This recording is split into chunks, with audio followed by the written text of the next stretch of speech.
Hi guys. இன்றைக்கி ஆலூர் மருமகள் கிச்சனில் என்ன சமையல் பார்க்கலாம் வாங்க. எறா தொக்கும் எறா குருமா வந்தாங்க நான் பண்ண போகிறேன்.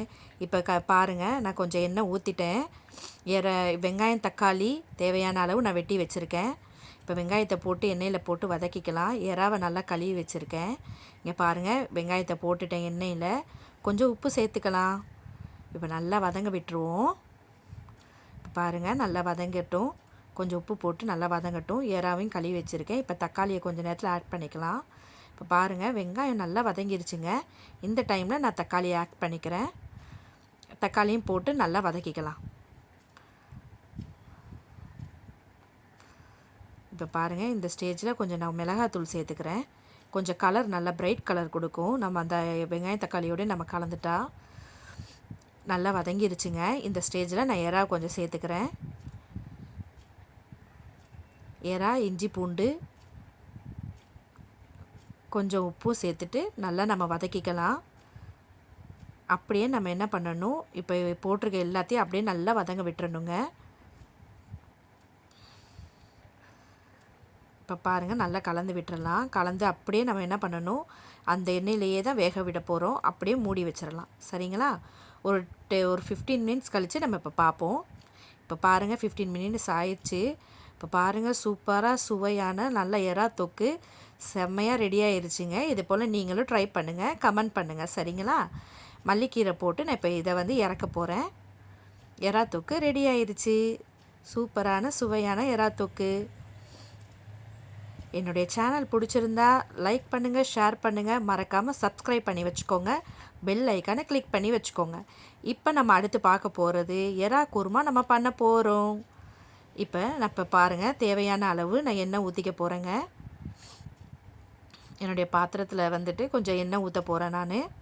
இப்போ பாருங்கள், எண்ணெய் ஊற்றியாச்சு தேவையான அளவு. இப்போ எறா குருமா தாளிக்கிறதுக்கு கொஞ்சம் பெருஞ்சீரகம் போட போகிறேங்க. பெருஞ்சீரகம் நல்லா பொரியட்டும். பெருஞ்சீரகம் பொரிஞ்சோடனே கொஞ்சம் கருவேப்பிலை நம்ம சேர்த்துக்கலாம். இப்போ வெட்டி வச்சுருக்கேன். உருளைக்கிழங்கு, கேரட்டு, பீன்ஸு, வெங்காயம், தக்காளி, புதினா, மல்லி எல்லாம் வச்சுருக்கேன். இப்போ நம்ம தாளித்ததோடு வெங்காயம் போட்டு நம்ம தாளிச்சிக்கலாம். இப்போ நல்லா வதங்கட்டுங்க. இப்போ நல்லா வெங்காயம் வதங்கட்டும்.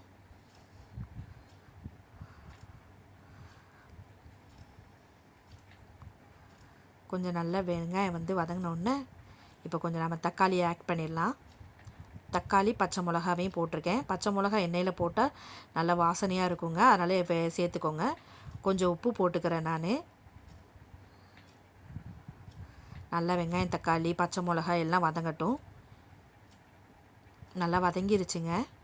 இந்த ஸ்டேஜில் கொஞ்சம் மிளகாத்தூள் சேர்த்துக்கிறேன். எப்போவுமே நான் எண்ணெயில் கொஞ்சம் மிளகாத்தூள் சேர்த்துப்பேன். அப்போ பிரைட் ரெட் கலர் கிடைக்கும் நமக்கு. இப்போ நல்லா வதங்கிருச்சு. இது கூட நான் காய்கறிகள்லாம் சேர்த்துக்கிறேன். வெட்டி வச்சுருக்க காய்கறியெல்லாம் சேர்த்துக்கலாம். கொஞ்சம் அரைச்ச இஞ்சி பூண்டு பேஸ்ட்டையும் நான் சேர்த்துக்கிறேன். எல்லாம் போட்டு இப்போ நல்லா மிக்ஸ் பண்ணிக்கலாம். இப்போ பாருங்கள், நல்லா மிக்ஸ் பண்ணிவிட்டேன்.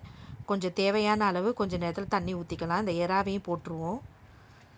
நம்ம காய்கறிகளையும் போட்டு இந்த எறா எல்லாம் போட்டு கொஞ்சம் நல்லா வதங்கின பிறகு நல்லா வதங்கட்டும்.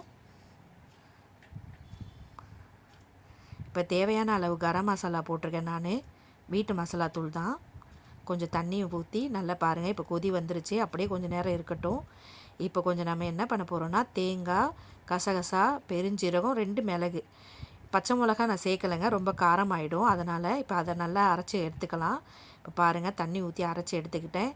இந்த தேங்காய் பாலை இதில் சேர்த்துக்கலாம் நம்ம. அவ்வளோதான், சேர்த்தாச்சு. நல்லா இப்போ கொதிச்சுக்கட்டும். அப்படியே நான் மூடி வச்சிடுறேன். கொஞ்சம் நேரம் நல்லா கொதித்த பிறகு நம்ம பார்க்கலாம். இப்போ பாருங்கள், நல்லா கொதிச்சிட்ருக்கு. காய்கறியையும் எறாவையும் நல்லா நம்ம வேக விட்டுருவோம். சரிங்களா? நல்லா வேகட்டும். அப்படியே இதை மூடி வச்சுருவோம். கொஞ்சம் நேரம் கழித்து பார்க்கலாம். இப்போ பாருங்கள், நம்மளுடைய குருமா ரெடி ஆயிடுச்சு. எறா குருமா பாருங்கள், சூப்பராக ரெடி ஆயிடுச்சுங்க.